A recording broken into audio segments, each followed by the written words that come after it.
Hello everyone. इससे पहले video में जो हमने चैप्टर पढ़ा था क़ुर्रतुल आइन हैदर, तो जिससे रिलेटेड क्वेश्चन आंसर हैं आज हम उनको पढ़ेंगे। तो सबसे पहला है आपका मानी याद कीजिए, यानी कि आपको मीनिंग याद करना है। विलादत, तो इसका मीनिंग होता है पैदाइश। मारूफ यानी मशहूर, जाना पहचाना। मुतैनात यानी कि मुकर्रर। दिलबर्दाश्ता यानी कि मायूस। दस्तावेज़ी फ़िल्म, वो फ़िल्म जिसकी बुनियाद हकीकी वाक़यात पर हो। इदारत, अखबार या रिसाले की तरतीब का काम। सवानही नावल, वो नावल जिसमें हालात ज़िंदगी का बयान हो। रपू ताज, किसी आँखों देखे वाक़े का अदबी अंदाज में तज़किरा। ये जो आपका 3 नुक्ते वाला जो ज़ा है, इसको ये भी ज़ा होता है, और एक वो ज़ा होता है जिसमें सिर्फ एक नुक्ता होता है। उर्दू में ये आपके 2 ज़ा होते हैं, ठीक है। रपू ताज, ठीक, किसी आंखों देखे वाक़े का अदबी अंदाज में तज़किरा, ठीक है। विजिटिंग प्रोफेसर, मेहमान प्रोफेसर। एतराफ़, मानना, तस्लीम करना, कबूल करना। मुश्तरका तहज़ीब, रहने सहने का एक जैसा तरीक़ा। उकासी, अक्स या तस्वीर उतारना। महज़ब, मज़हब नहीं है बल्कि ये महज़ब है। तहज़ीब याफ्ता, याफ्ता यानी कि पाया हुआ, ठीक है, जिसके अंदर रहने सहने का तरीक़ा हो, अच्छे अखलाक वाला हो, वो होता है तहज़ीब याफ्ता, तहज़ीब पाया हुआ। आगे है आपका सोचिए और बताइए। ये कुछ आपके क्वेश्चन होते हैं जिसका आंसर आपने जो चैप्टर पढ़ा होता है उससे देना होते हैं। तो क्वेश्चन नंबर अब 1 है आपका, क़ुर्रतुल आइन हैदर की पैदाइश कब और कहाँ हुई? तो क़ुर्रतुल आइन हैदर की पैदाइश 20 जनवरी 1928 को हुई। और आगे इन्होंने कहा है और कहाँ हुई थी, ठीक है, तो अलीगढ़ में हुई थी। यानी कि क़ुर्रतुल आइन हैदर की पैदाइश 20 जनवरी 1928 को अलीगढ़ में हुई थी। क्वेश्चन नंबर 2 है, क़ुर्रतुल आइन हैदर के वालिदैन के नाम लिखिए।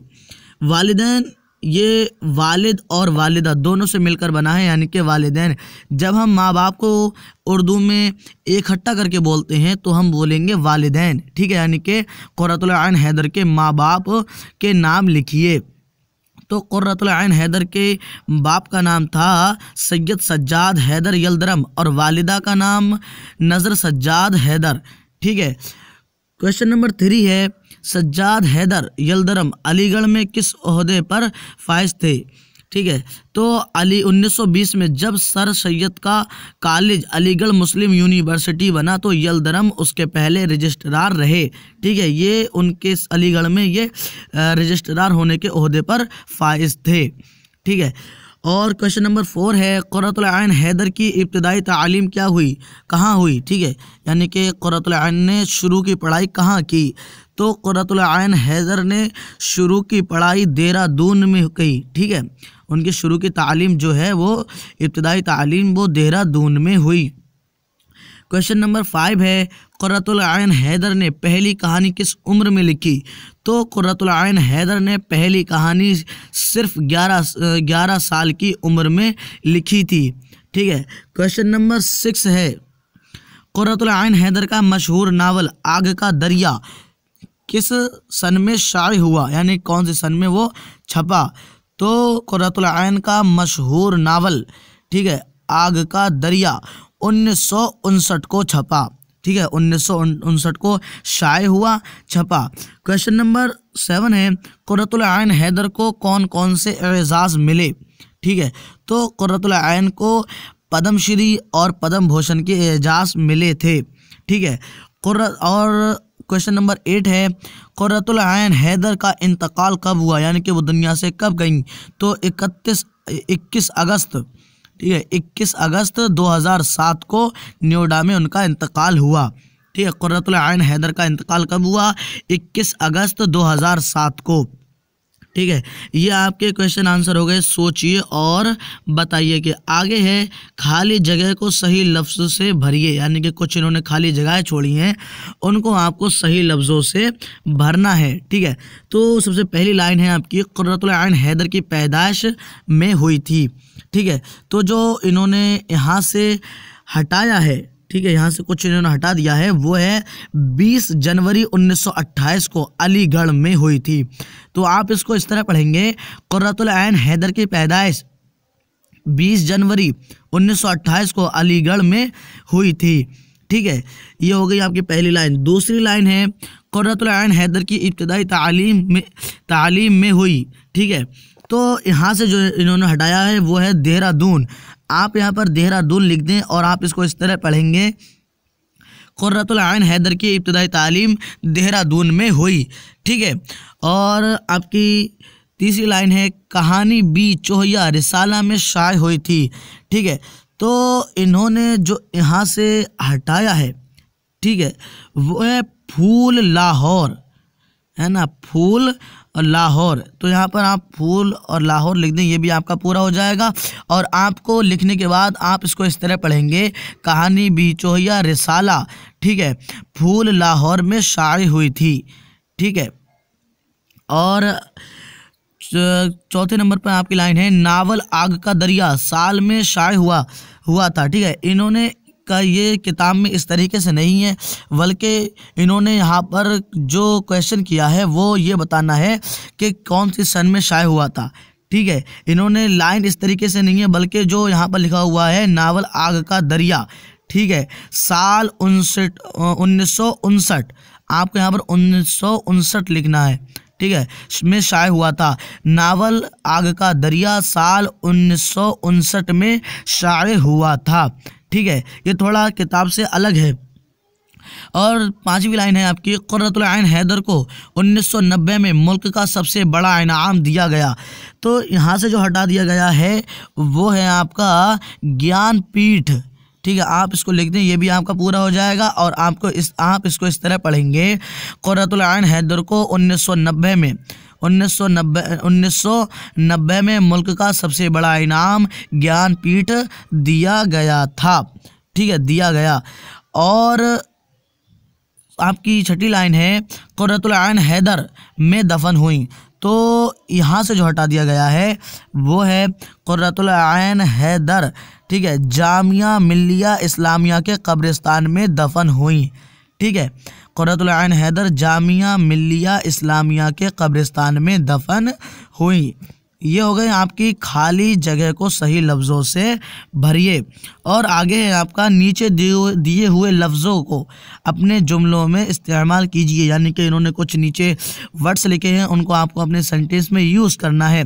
तो विलादत, ठीक है, तो इसका मैं एक जुमला बनाता हूँ कि मेरी विलादत 2001 की है। ठीक है, ये आपका एक जुमला हो गया। और आगे है तर्जुमा, मैंने तुर्की ज़बान से उर्दू में तर्जुमा किया। यानी कि जो तुर्की ज़बान में से मैंने उर्दू में तर्जुमा किया, यानी कि मैंने तुर्की ज़बान से उर्दू में ट्रांसलेशन किया। ठीक है, आगे है डिग्री, है ना, कि खालिद ने एमए की डिग्री हासिल कर ली। ठीक है, यानी कि खालिद ने एमए कर लिया। और आगे है नावल, ठीक है, कि मैं इसका एक जुमला बनाता हूँ कि मैंने मशहूर नावल लिखा। ठीक, इसका एक आपको जुमला बनाना है कि मैंने एक मशहूर नावल लिखा, या मैंने मशहूर एक नावल पढ़ा। ठीक है, मैंने एक मशहूर नावल पढ़ा। और आगे है तहजीब, तो मैं इसका एक जुमला बनाता हूँ कि अकबर तहजीब याफ्ता है। यानी कि अकबर अच्छे अखलाक वाला है, अच्छी आदत वाला है। ठीक है, आपको इन सब के जुमले बनाना है। और आगे है, याद रखिए, यानी इन्होंने एक चीज़ बताई है वो आपको याद रखना है। कौन सी चीज़? पोर्ट बेलियर जज़ायर अंडमान निकोबार की राजधानी है। ठीक, आपने जो बेलियर पीछे पढ़ा उसमें है कि पोर्ट बेलियर जज़ायर अंडमान निकोबार की राजधानी है।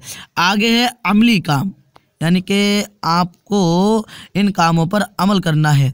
कौन से काम? वो ये हैं कि कुर्रतुल ऐन हैदर के बारे में 10 जुमले लिखिए। यानी कि आपको 10 जुमले कुर्रतुल ऐन हैदर के बारे में लिखना है। ठीक है, तो मैं आपको 10 जुमले बताता हूँ। जुमला नंबर 1 है, यानी कि कुर्रतुल ऐन हैदर की विलादत अलीगढ़ में हुई। ठीक है, एक जुमला हो गया। आपका दूसरा जुमला है, कुर्रतुल ऐन हैदर ने बच्चों के लिए पहली कहानी जो बी चोहिया के उन्वान से लिखी। ठीक है। और तीसरा जुमला है क़ुर्रतुल ऐन हैदर पाकिस्तान चली गई। और आपका चौथा जुमला है क़ुर्रतुल ऐन हैदर की शुरू की ज़िंदगी के चंद साल जज़ीरा बेलियर में गुज़रे। ठीक है। और आपका पांचवा जुमला है क़ुर्रतुल ऐन हैदर उर्दू की मुमताज़ तरीन नावल निगार थी। आपका छठा जुमला है क़ुर्रतुल ऐन हैदर को हुकूमत हिंद ने, ठीक है, पद्म श्री पद्म भूषण का एजाज़ दिया। ठीक है। और आपका सातवां जुमला है क़ुर्रतुल ऐन हैदर की खिदमात की वजह से मुल्क का सबसे मुमताज़ अदबी इनाम ज्ञानपीठ दिया गया। आपका आठवां जुमला है क़ुर्रतुल ऐन हैदर का पहला नावल मेरे भी सनम खाने 1949 में छपा था। आपका नवा जुमला है क़ुर्रतुल ऐन हैदर ने 2 साल तक अलीगढ़ मुस्लिम यूनिवर्सिटी के शोबा उर्दू में विजिटिंग प्रोफेसर की हैसियत से काम किया। ठीक है। और आपका 10वां जुमला है क़ुर्रतुल ऐन हैदर को 1967 में अदबी खिदमात के लिए साहित्य का अकादमी का अवार्ड दिया गया। ठीक है। ये आपको 10 जुमले लिखना है, आप अपनी सोच से लिख सकते हैं, लेकिन मैंने आपको अपनी सोच से बता दिए। और आगे आपका एक अमली काम और है, क़ुर्रतुल ऐन हैदर की कहानियाँ लाइब्रेरी से, ठीक है, लाइब्रेरी से हासिल करके पढ़िए। यानी कि जो क़ुर्रतुल ऐन हैदर हैं इनकी कुछ कहानियाँ हैं, ठीक है, वो आपको लाइब्रेरी से लेकर पढ़ना है। ठीक है। ये है आपका अमली काम। और आगे है पढ़िए समझिए और लिखिए। ठीक, तो पढ़िए समझिए और लिखिए। सेहत बख्श सेहत देने वाला, ज़िंदगी बख्श ज़िंदगी देने वाला। आप इन जुमलों में बख्श पर ध्यान दें। ठीक है, कि क्या कहना चाहते हैं। तो इन दोनों लफ्ज़ों में सेहत और ज़िंदगी 2 इसमों को बख्श के साथ जोड़ा गया है। जैसे कि आप देखें सेहत बख्श है, ज़िंदगी बख्श है ना, तो इन दोनों को बख्श के साथ जोड़ा गया है। दोनों लफ्ज़ इसमें फ़ाइल हैं, यानी कि दोनों लफ्ज़ इसमें फ़ाइल हैं। बख्श जैसे लफ्ज़ों को जो तन्हा इस्तेमाल नहीं होते लाहिक़ा कहते हैं। यानी कि बख्श ऐसा जुमला है जो कभी भी तन्हा इस्तेमाल नहीं होता है, बल्कि वो किसी के लाने से ही इस्तेमाल होता है, और इसी वजह से उसको लाहिक़ा कहते हैं। और आगे है दार जैसे ईमानदार, मंद जैसे अक्लमंद और गार जैसे खिदमतगार भी लाहिक़े हैं। हर एक से बनने वाले 3-3 लफ्ज़ लिखिए। यानी कि जैसे ईमानदार है ये एक लफ्ज़ है आपका, अक्लमंद है ये भी आपका एक लफ्ज़ है, खिदमतगार है ये भी आपका एक लफ्ज़ है। तो आपको इन सब के 3-3 लफ्ज़ आपको बनाना है। ठीक है। तो मैं आपको सबसे पहले दार जैसे ईमानदार है, इसके आपको 3 जुमले बनाकर बताता हूँ। जैसे कि आप देखें, दुकानदार एक जुमला, दूसरा दीनदार, ठीक है, और तीसरा दिलदार। ठीक है, आपको ये 3 जुमले बनाना है, दुकानदार, दीनदार और दिलदार। ठीक है, ये आपके हो गए ये वाले कि दार जैसे ईमानदार, आपको ये 3 जुमले बनाना है। आगे है मंद, ठीक है, जैसे अक्लमंद। तो आपको जैसे अक्लमंद है ऐसे भी आपको 3-3 जुमले बनाना है। इसके भी जैसे अक्लमंद, तो मैं इसके 3 जुमले बनाता हूँ। जैसे सेहतमंद, भरोसेमंद और ज़रूरतमंद। ठीक है, ये आपके 3 जुमले हैं, पहला भरोसेमंद, दूसरा सेहतमंद और तीसरा ज़रूरतमंद। ठीक है, ये आपको इसके 3 लफ्ज़ आपको अक्लमंद जैसे बनाना है। और आगे है गार जैसे खिदमतगार। ठीक है, तो आपको इसके भी 3 जुमले बनाना है। ठीक है, जैसे खिदमतगार है तो हर किसी के लास्ट में आपको गार लेकर आना है। ठीक, तो मैं इसके भी 3 जुमले बनाता हूँ।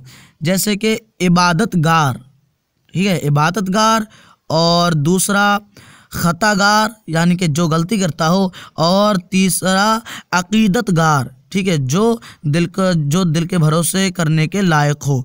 ठीक है, इसके भी आपको 3 जुमले बनाना है, इबादतगार, खतागार और अकीदतगार।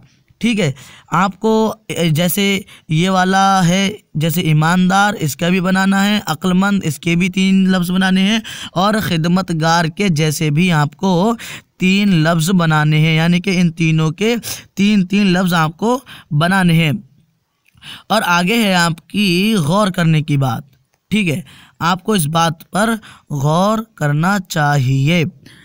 कुर्रतुल ऐन हैदर के नावलों, ठीक है, नावलों यानी कि नावल की जमा नावलों, और अफसानों, ठीक है, अफसानों यानी कि अफसाने की जमा अफसानों में हिंदुस्तान की मुश्तरका तहज़ीब की अक्कासी की गई है।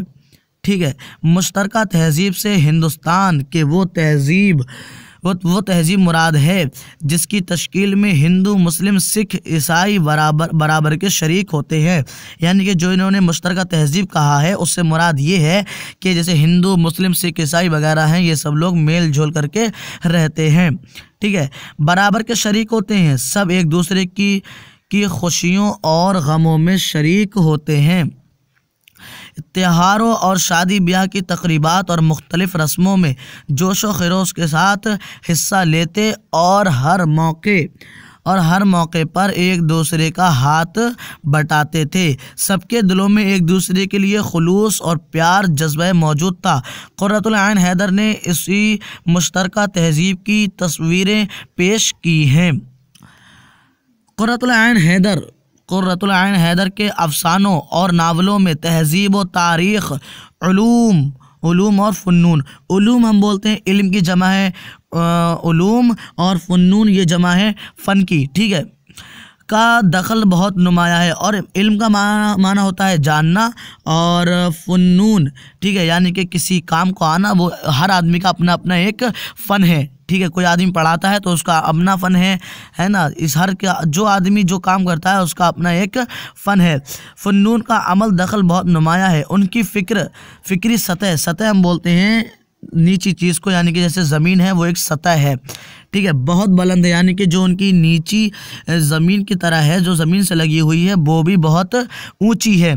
खूबी की बात यह है कि उन्होंने इंसानी वजूद और इंसानी सूरत हाल से मुतअल्लिक़ तमाम बुनियादी मसलों का इहाता फ़नकाराना अंदाज में किया है। कुछ लोगों का ख्याल है कि वो 20वीं सदी की सबसे बड़ी हिंदुस्तानी फ़िक्शन निगार थी। चलिए मिलते हैं नेक्स्ट वीडियो में नेक्स्ट चैप्टर के साथ। जब तक के लिए बाय, खुदा हाफिज़। मिलते हैं नेक्स्ट वीडियो में।